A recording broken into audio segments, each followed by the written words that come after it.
The perambulation of the boundaries, the lane along which Richard Assheton galloped in pursuit of Mother Chattox, made so many turns, and was, moreover, so completely hemmed in by high banks and hedges, that he could see nothing on either side of him, and very little in advance. But guided by the clatter of hoofs, he urged Merlin to his utmost speed, fancying he should soon come up with fugitives. In this, however, he was deceived. The sound that had led him on became fainter and fainter, till at last it died all away together, and on quitting the lane and gaining the moor, where the view was wholly uninterrupted, no traces either of witch or reed could be discerned. With a feeling of angry disappointment, Richard was about to turn back when a large black greyhound came from out an adjoining clump and made towards him. The singularity of the circumstance induced him to halt and regard the dog with attention. On nearing him, the animal looked wistfully in his face and seemed to invite him to follow, and the young man was so struck by the dog's manner that he complied, and had not gone far when a hare of unusual size and grey with age bounded from beneath a gorse bush and speeded away, the greyhound starting in pursuit, aware of the prevailing notion that a witch most commonly assumes such a form when desirous of escaping or performing some act of mischief, such as drying the milk of kine. Richard at once came to the conclusion that the hare could be no other than Mother Chattox, and without pausing to inquire what the hound could be, or why it should appear at such a singular and apparently fortunate juncture, he at once joined the run and cheered on the dog with whoop and collar. Old as it was apparently, the hare ran with extraordinary swiftness, clearing every stone wall and other impediment in the way, and more than once cunningly doubling upon its pursuers. But every feint and stratagem were defeated by the fleet and sagacious hound, and the hunted animal at length took to the open waste, where the run became so rapid that Richard had enough to do to keep up with it, though Merlin, almost as furiously excited as his master, strained every sinew to the task. In this way the chasers and the chased scored a dark and healthy plain, skirting Moss Pool and clearing Dye, till they almost reached the butt end of Pendle Hill, which rose like an impassable barrier before them. Hitherto the chances had seemed in favour of their hare, but they now began to turn, and as it seemed certain she must fall into the hound's jaws, Richard expected every moment to find her resume her natural form. The run having brought him within a quarter of a mile of Barley, the rude hovels composing which little booth were clearly discernible, the young man began to think that hag's dwelling must be among them, and that she was hurrying thither as to a place of refuge. But before this could be accomplished, he hoped to effect her capture, and once more cheered on the hound and plunged his spurs into Merlin's side. An obstacle, however, occurred which he had not counted on. Directly in the course taken by the hare lay a deep disused limestone quarry, completely screened from view by a fringe of brushwood. When within a few yards of this pit, the hound made a dash at the flying hare, but eluding him, the latter sprang forward, and both went over the edge of the quarry together. Richard had well nigh followed, and in that case would have been inevitably dashed in pieces, but discovering the danger here, it was too late. By a powerful effort which threw Merlin upon his haunches, he pulled him back on the very brink of the pit. The young man shuddered as he gazed into the depths of the quarry, and saw the jagged points and heaps of broken stone that would have received him, but he looked in vain for the old witch, whose mangled body, together with that of the hound, he expected to behold, and he then asked himself whether the chase might not have been a snare set for him by the hag and her familiar, with the intent of luring him to destruction. If so, he had been providentially preserved. Quitting the pit, his first idea was to proceed to Barley, which was now only a few hundred yards off, to make inquiries respecting Mother Chattox and ascertain whether she really dwelt there. But on further consideration, he judged it best to return without further delay to Goldshore, lest his friend, ignorant as to what had befallen him, might become alarmed to his account. But he resolved, as soon as he had disposed of business in hand, to prosecute his search after the hag. Riding rapidly, he soon cleared the ground between the quarry and Goldshore Lane, and was about to enter the latter, when the sound of voices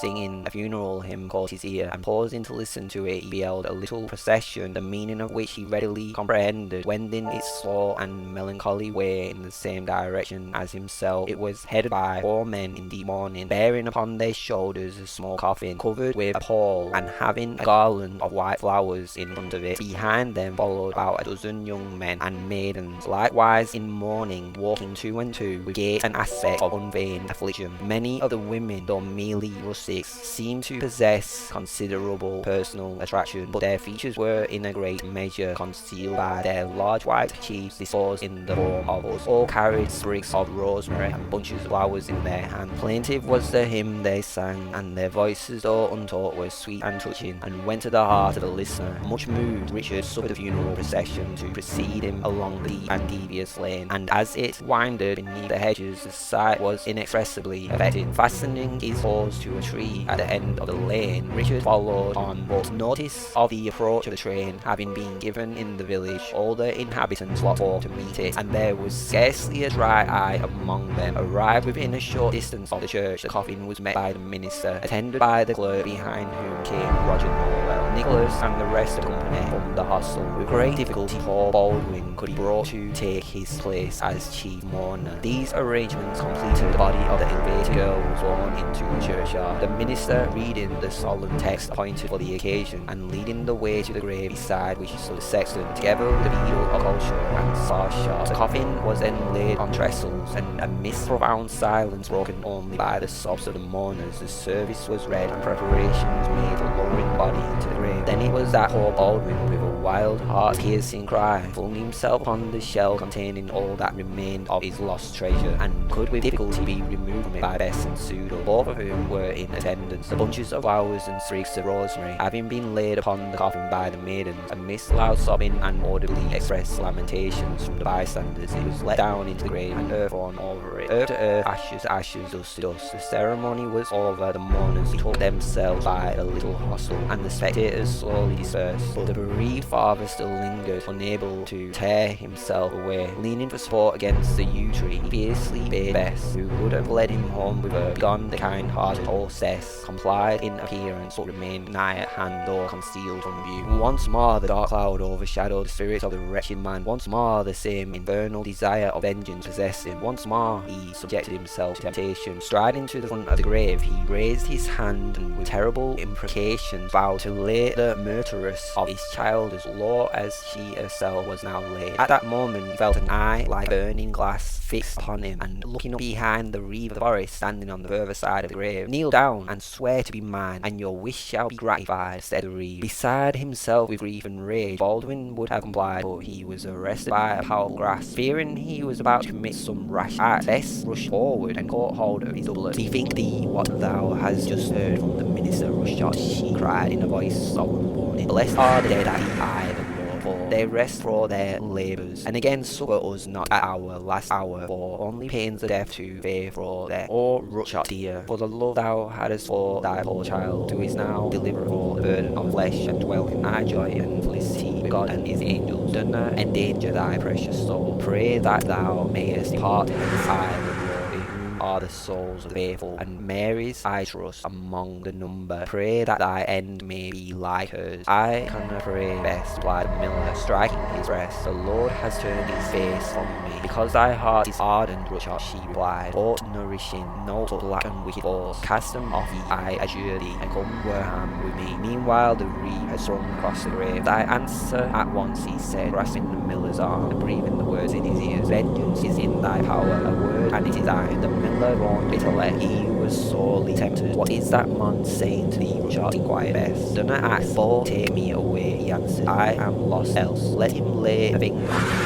"Yes," said Bess sturdily. "Leave him alone. You do not know who he is," whispered the miller. "I can partly guess," she rejoined, "but I care nothing for mon no jewel when I'm acting really. Come along with me, Rushshot." "Fool," cried the reeve in the same low tone as before, "you will lose your revenge, but you will not escape me." And he turned away, while Bess almost carried the trembling and enfeebled miller towards the hostel. Roger Norwell and his friends had only waited the conclusion of the funeral to set off, and their horses being in readiness, they mounted them on the churchyard, and rode slowly along the lane leading towards Lovely. The melancholy scene they had witnessed, and the afflicting circumstances connected with it, had painfully affected the party, and little conversation occurred until they were overtaken by Parson Holden, who, having been made acquainted with their errand by Nicholas, was desirous of accompanying them. Soon after this also, the reeve of the forest joined them, and on seeing him, Richard sternly demanded why he had aided Mother Chattox in her flight from the churchyard, and what had become of her. "You are entirely mistaken, sir," replied the reeve with affecting astonishment. "I have seen nothing whatever of the old hag, and would rather lend a hand to a catcher than a better fight. I hold all wishes in abhorrence, Mother Chattox especially so. Your horse looks fresh enough, certainly, said Richard, somewhat shaken in his suspicions. Where have you been during our stay at Goldshore? You did not call at the hostel. I went to Farmer Johnson's, replied the reeve, and you will find upon inquiry that my horse has not been out of his stables for the last hour. I myself have been loitering about Besser's grange and farmyard, as your grooms will testify, for they have seen me, exclaimed Richard. I suppose I must credit assertions made with such confidence, but I could have sworn I saw you ride off with a hag behind you. I hope I shall never be caught in such bad company, sir, replied the reeve with a laugh. If I ride off with anyone, it shall not be with an old witch, depend upon it. So by no means satisfied with the explanation, Richard was forced to be content with it, but he thought he would address a few more questions to the reeve. Have you any knowledge, he said, when the boundaries of Pendle Forest were first settled and appointed? First perambulation was made by Henry Lacey about the middle of the 12th century, replied the reeve. Pendle Forest, you may be aware, sir, is one of the 4 divisions of the Great Forest, Lancashire, of which the Laceys were lords, and 3 other divisions being Accrington, Trawden and Rosendale, and it comprehends an extent of about 25 miles, part of which you have traversed today. At a latter period, namely in 1311, after the death of another Henry de Lacy, Earl of Lincoln, the last of his line, and one of the bravest of Edward I's barons, an inquisition was held in Forest, and it was subdivided into 11 baseries, one of which is the place to which you are bound. Roughly, the learned Sir Edward Court finds a basery to signify a dairy, observed Fox. Here it means a farm and land as well, replied the reeve, and the word booth, which is in general use in this district, signifies a mansion erected upon such basery. Mistress Nutter's residence, for instance, being nothing more than the booth of the Lee, while a lawn, another local term, is a park enclosed within the forest for preservation of the deer and the convenience of the chase, and of such enclosures we have 2, namely the old and new lawn. By a commission in the reign of Henry VII, these baseries, originally granted only to tenants at will, were converted into copios of inheritance. But, and here is a legal point for your consideration, as it seems very questionable whether titles obtained under letters patent are secure, not unreasonable fears are entertained by the holders of the land, lest they should be seized and appropriated by the crown. An excellent idea, Master Reeve, exclaimed Potts, his little eyes twinkling with pleasure. Our gracious and sagacious monarch grasped at the suggestion, grasped at the lands too. Many thanks for the hint, Reeve. I will not fail to profit by it. If their titles are uncertain, the landholders will be glad to compromise the matter with the crown, even to the value of half their estates, rather than lose the whole. Most assuredly they would, reply the reeve, and furthermore they would pay the lawyer well who could manage the matter adroitly for them. This would answer your purpose better than hunting of witches, Master Potts. One pursuit does not interfere with the other in the slightest degree, worthy reeve, observed Potts. I cannot consent to give up my request or the wishes. My honour is concerned in their extermination, but to return to Pendle Forest, the great part of it has been disafforested, I presume. It has, replied the other, and we are now in one of the perilous, is the better word, most excellent reeve, said Potts. I tell you this much because you appear to be a man of learning. Manwood, our great orator in such matters, declares a poorly to be a certain territory, ground adjoining unto the forest, married and bounded with immovable marks, meres, and boundaries known by matter of record only. And as it applies to the perambulation we are about to make, I may as well repeat what the same learned writer further say touching marks, meres, and boundaries, and how they may be known. For although he say the forest doth lie open and not enclosed with a ditch, pale, or stone wall, which some other enclosures have, yet in the eye and consideration of the law, the same have as strong an enclosure by those marks, meres, and boundaries, as if there were a brick wall to encircle the same. Marks, learned reeve, are deemed unremovable. Primor quiae omnes mete foresta sunt interga domino regi, and those who take them away are punishable for the trespass at the assizes of the forest. Secundo, because marks are things that cannot be disturbed, as rivers, highways, hills, and the like. Now such unremovable marks, meres, and boundaries we have between the estate of my excellent client, Master Roger Norwell, and that of Mistress Nutter, so that the matter at issue will be easily decided. A singular smile crossed the reeve's countenance, but he made no observation. Unless the lady can turn aside streams, remove hills, pluck huge trees, we shall win, pursued Potts with a chuckle. Again the reeve smiled, but he paused to speak. You talk of marks, meres, and boundaries, Master Potts, remarked Richard. Are not the words synonymous? Not precisely so, sir, replied the attorney. There is a slight difference in their signification, which I will explain to you. The words of the statute are metas, meras, et fundus. Now, meta or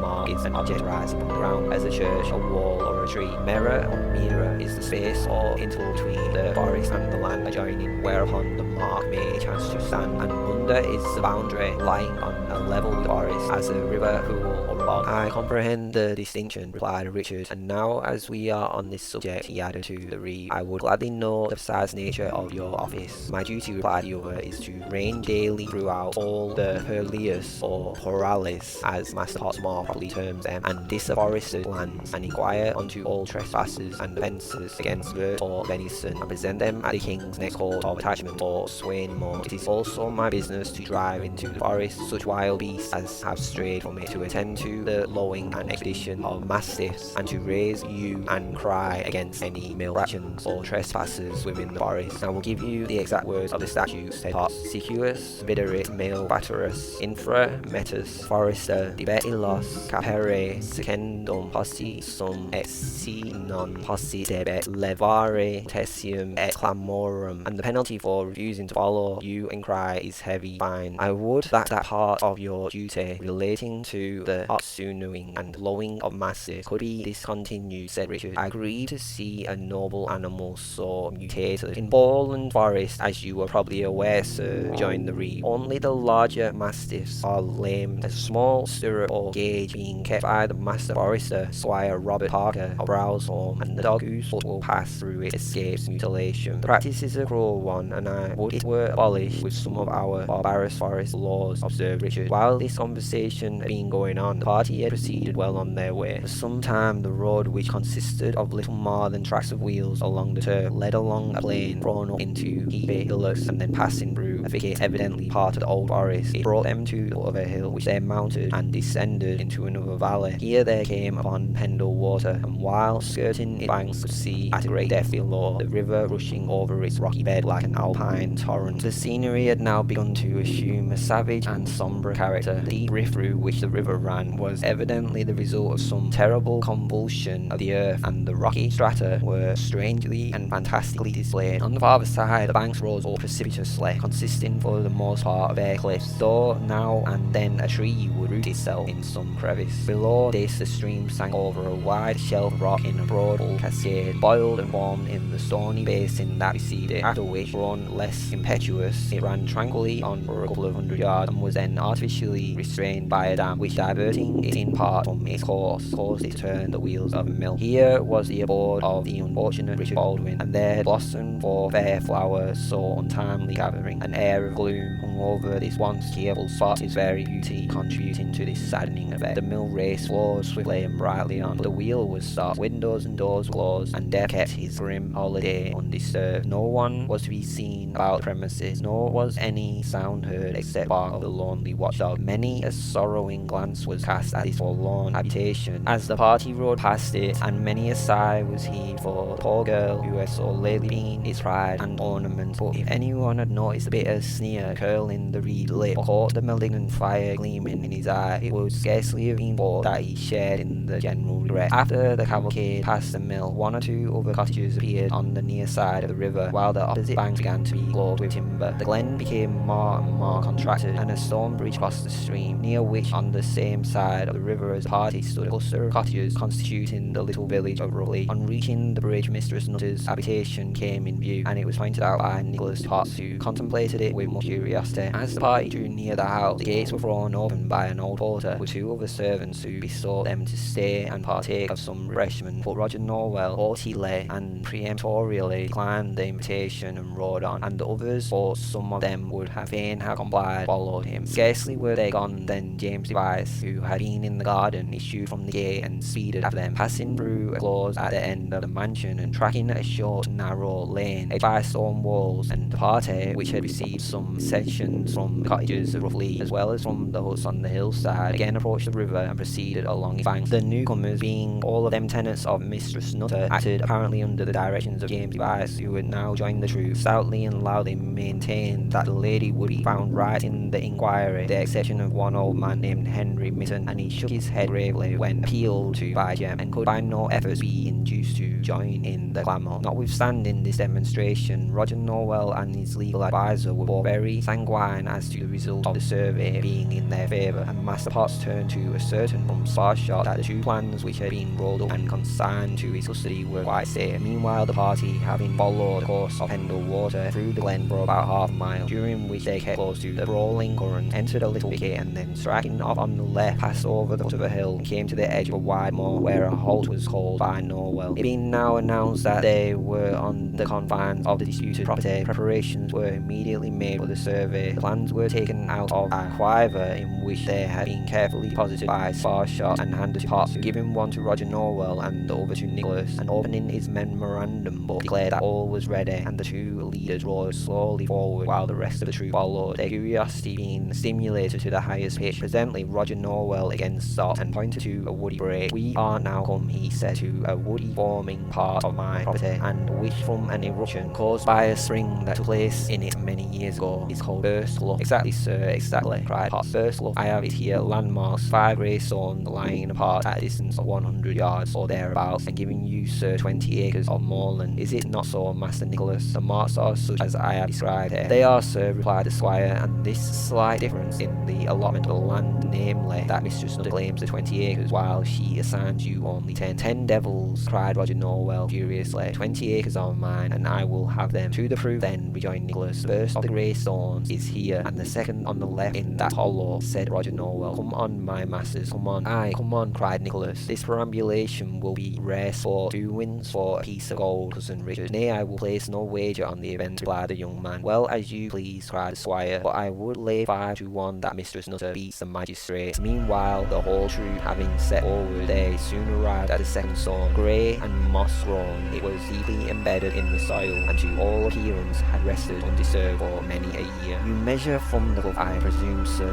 remarked Potts to Norwell. "To be sure," replied the magistrate. "But how is this? This stone seems to me much nearer the cup than it used to be." "Yes, so it done, master," observed old Mitten. "It does not appear to have been disturbed at all events," said Nicholas, dismounting and examining it. "It would seem not," said Norwell, "and yet it certainly is not in its old place." "You are mistaken, master," observed Jem Device. "I know the land well, and this stone has stood where it does for the last 20 years, hasn't it, neighbours?" "Yeah," responded several voices. "Well, let us go on to the next stone," said Potts, looking rather blank. Accordingly, they went forward, their hinds exchanging significant looks, and Roger Norwell and Nicholas carefully examining their respective maps. "These landmarks exactly tally with my plans," said the squire. As they arrived at the third stone, "But not with mine," said Norwell. "This stone ought to be 200 yards to the right. Some trickery has been practised." "Impossible," exclaimed the squire. "These ponderous masses can never have been moved. Besides, there are several persons here who know every inch of the ground and will give you their unbiased testimony. What say you, my men? Are these the old boundary stone?" All answered in the affirmative, except old Mitten, who still raised a dissenting voice. "They be the old boundary marks, sure enough," he said, "but they are not in their old places. It is quite clear that the 20 acres belonging to Mistress Nutter," observed Nicholas, "and that you must content yourself with 10, Master Norwell. Mark an entry to that effect, Master Potts, unless you will have the ground measured." "No, it is needless," replied the magistrate sharply. "Let us go on. During this survey, some of the features of the country appear changed to the rustic, but how or in what way they could not precisely tell, and they were easily induced by James Device to give their testimony in Mistress Nutter's favour." A small reviewette was now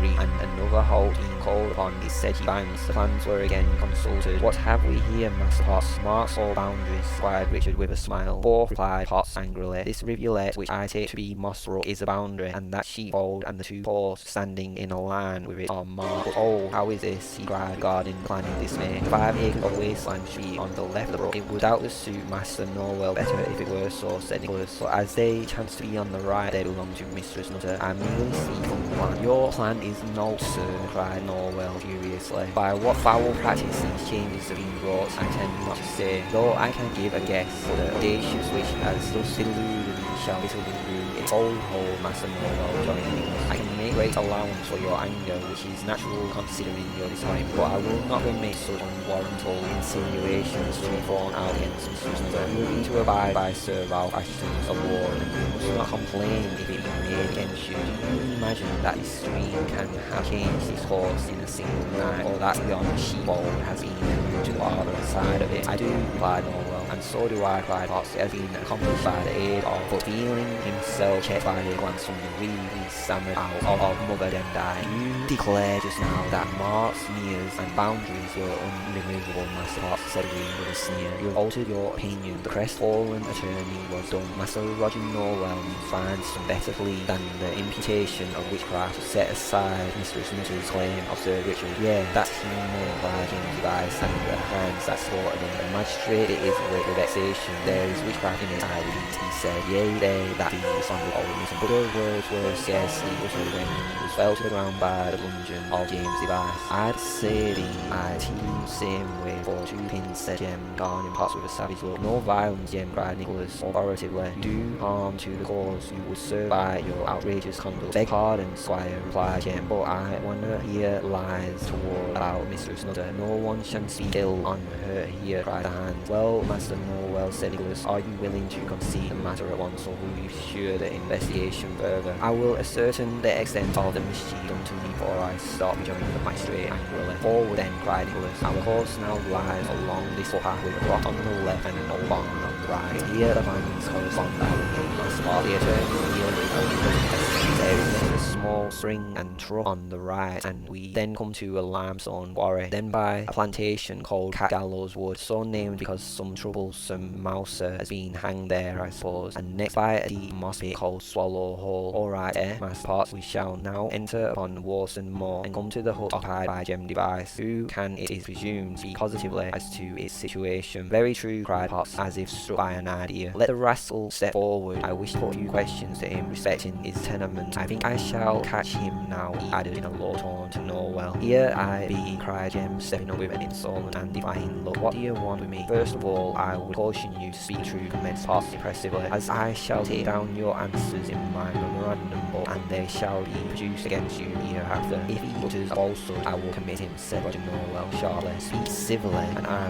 will get your a civil answer, rejoined Jem in a surly tone. But I am not to be browbeaten. First then, is your hut inside? No, replied Jem, but you can point out its situation, I suppose, pursued the attorney. Certainly I can, replied Jem, without heeding a significant glance cast at him by the reed. It stands behind you, look on the side of the moor with a rindle in front. Now mind what you say, sirrah, cried Potts. You are quite sure the hut is behind the club, and the rindle, which being interpreted from your base vernacular, I believe means a gutter in front of it. The reed coughed slightly, failed to attract Jem's attention, who replied quickly that he was quite sure of circumstances. Very well, said Potts, you have all heard the answer. He is quite sure as to what he says. Now then, I suppose you can tell whether the hut looks to the north or the south, whether the door opens to the moor or to the club, and whether there is a path leading from it to a spot called Buckley. At this moment, Jem caught the eye of the reeve, and the look given him by the latter completely puzzled him. I do not really recollect which way it looks, he answered. What, you prevaricating rascal, do you pretend to say that you do not know which way your own dwelling stands? Thundered Roger Norwell. Speak out, sirrah, or Sparshot shall take you into custody at once. I am ready, your worship, replied the beadle. Well then, said Jem, imperfectly comprehending the signs made to him by the reed, the hut looks neither to the south nor to the north, but to the west. It faces the moor, and there is a path from it to Buckley. As he finished speaking, he saw from the reeve's angry gestures that he had made a mistake, but it was now too late to recall his words. However, he determined to make an effort. Now I bethink me, I am not sure that I am right, he said. You must be sure, sirrah, said Roger Norwell, bending his old brows upon him. You cannot be mistaken as to your own dwelling. Take down his description, Master Potts, and proceed with your interrogatories if you have any more to put to it. I wish to ask him whether he has been at home today, said Potts. Answer, fellow, under the magistrate. Before replying, Jem would fain have consulted the reeve, but the latter turned away in displeasure, not knowing whether a lie would serve his turn, and fearing he might be contradicted by some of the bystanders. He said he had not been at home for 2 days, but had returned the night before at a late hour from Warley, and had slept thoroughly. Then you cannot tell what changes may have taken place in your dwelling during your absence, said Potts. Of course not, replied Jem, but I do not see how any changes can have happened in such a short time. But I do, if you do not, Sarah, said Potts. Be pleased to give me your plan, Master Norwell. I have further question to ask him, he added after consulting me for a moment. I will answer no more, replied Jem roughly. You will answer whatever questions Master Potts speaks to you, or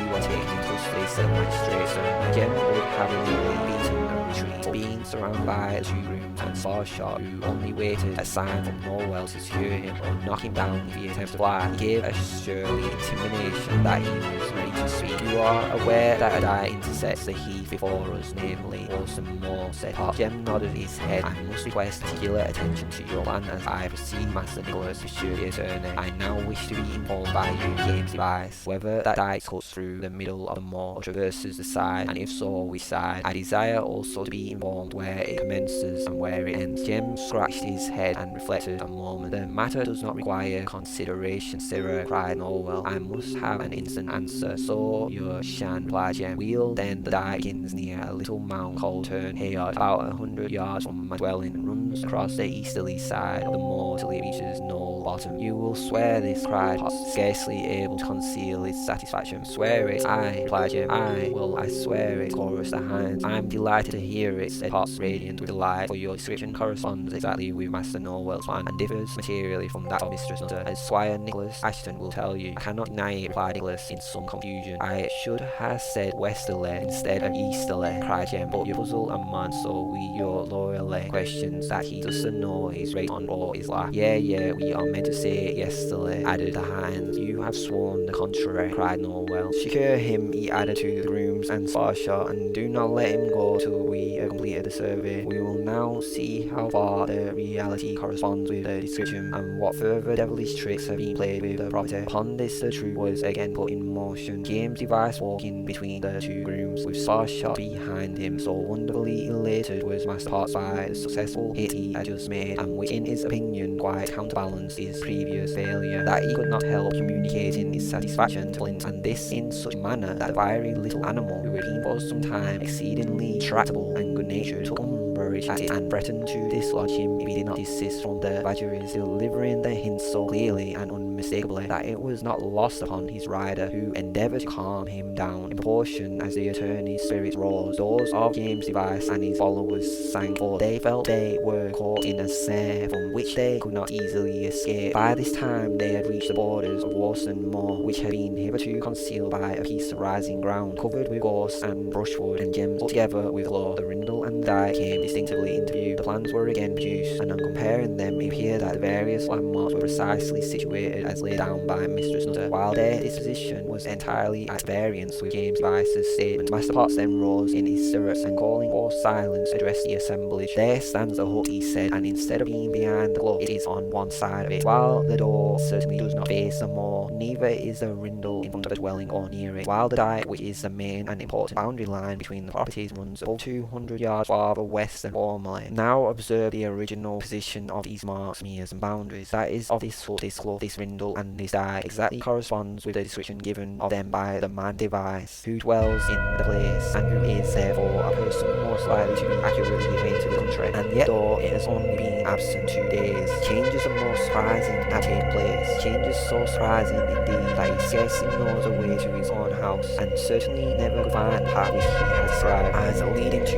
Hook Cliff, since it is entirely obliterated. Observe further all the extraordinary and incomprehensible changes in the appearance of the country, and in the situation of the moors, meres, and boundaries, favourable to Mistress Nutter, and give her the advantage he seeks over my honoured and honourable client. They are set down in Mistress Nutter's plan, it is true, but when the legend asks that man prepared, in my opinion it was prepared first, and the changes in the land made after it by diabolical fraud contrivance. I am sorry to have declared this to you, Master Nicholas, and to you, Master Richard, but such is my firm conviction, and mine also, added Norwell, and I here charge Mistress Nutter with sorcery and witchcraft, and on my return I will immediately issue a warrant for her arrest. Sparshot, I command you to attach the person of James Device for aiding and abating her in her foul practices. I will help you take charge of him, said Reed, riding forward. Probably this was done to give Jem a chance of escape, and if so, it was successful, for as the Reed pushed among his captors and pushed Sparshot aside, the woman broke from them, and running with great swiftness across the moor, plunged into the and disappeared. Nicholas and Richard instantly gave chase, as did Master Potts. The fugitive led them over the treacherous wall in such a manner as to baffle all pursuit. The second disaster, hero took the unlucky attorney and damned him in this hour of triumph. Flint, who had apparently not forgotten or given the joyous kiss he had recently received from the attorney's heels, came to a sudden halt by the side of Quagmire, and putting down his head and flinging up his legs, cast him into it. While Potts was scrambling out, the animal galloped off in the direction of the club, and had just reached it when he was seized on by James Device, who suddenly started from the covert and vaulted upon his back.